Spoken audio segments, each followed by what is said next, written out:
Welcome back. I'm Tim, the Suburban Dad.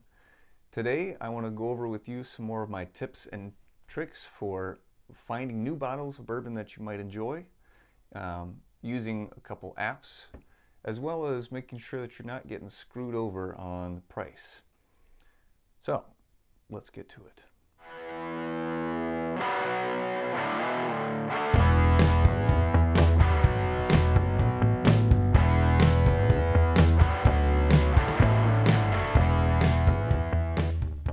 If you notice, I don't have any drinks with me today.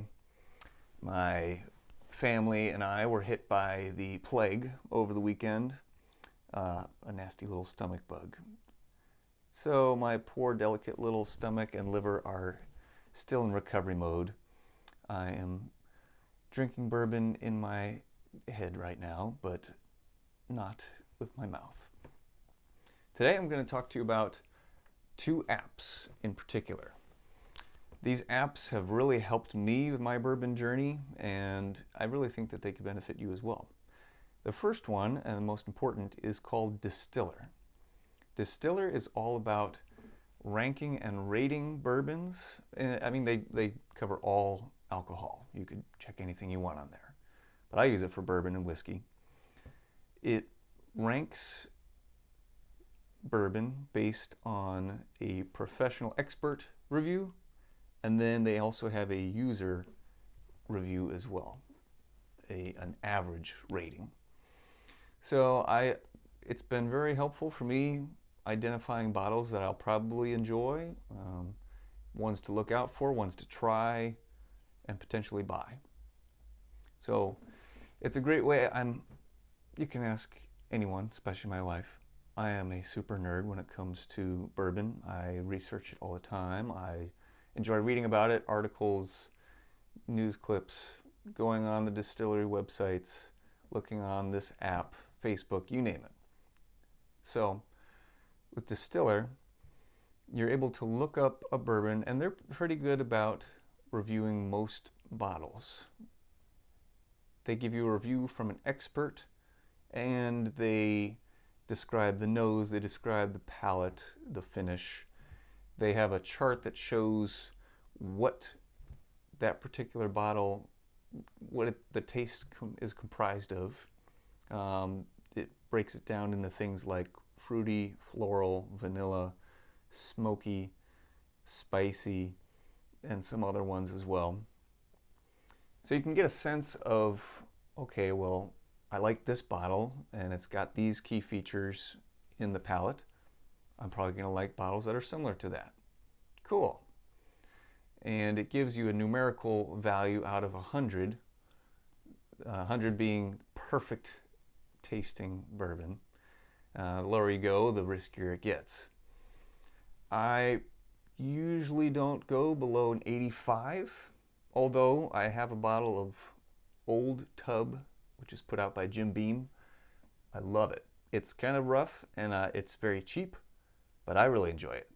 It's only got 82 on Distiller, but it doesn't bother me. I enjoy it. Now, I will warn you though, the app is not foolproof. I was really excited. I found this bottle.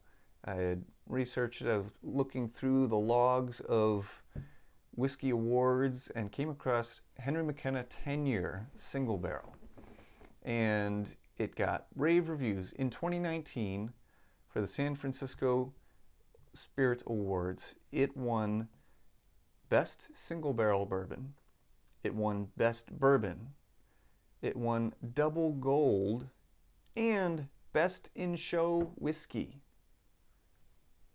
I was looking it up on their website. Their description, of course, was magical.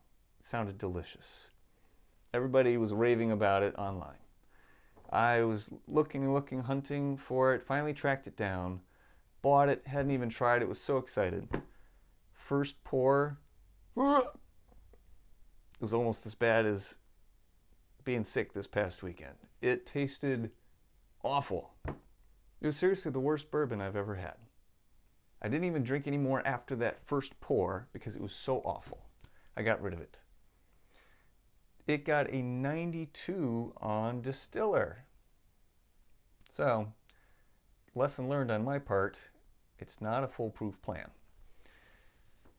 The best way to know if you're going to enjoy a bourbon or not before you buy it, especially if it's pricier, is in fact to try it, whether that's at a whiskey bar or a friend that's already bought it. You know, you can't get around trying it firsthand because your palate is unique. Doesn't matter if somebody thinks a bottle is the best ever and it's fantastic, you might think it's the worst ever. I've literally had that happen to me with other people. The other app is called Booze App. This one gives you pricing for a particular bottle.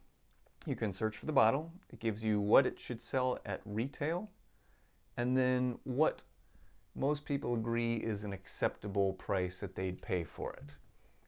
Because let's face it, for some of those harder to get bottles, people are going to be willing to shell out more money.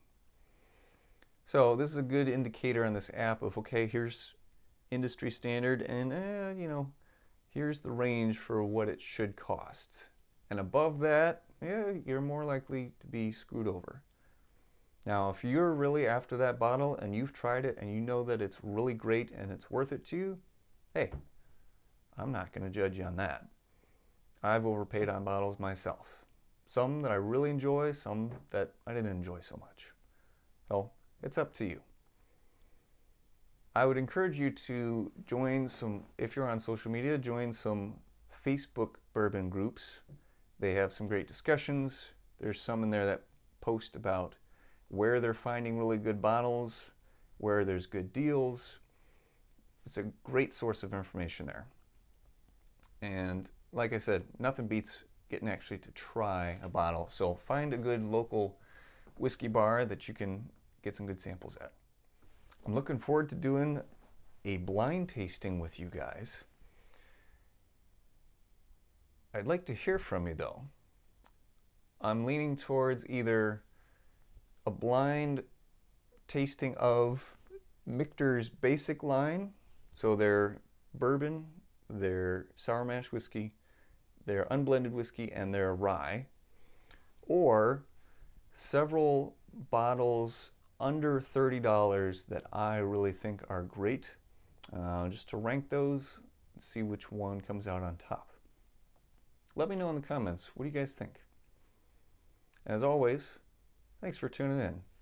If you're enjoying this channel, please subscribe, like this video, and hey, share it with people you like. They'll appreciate it. Have a good day.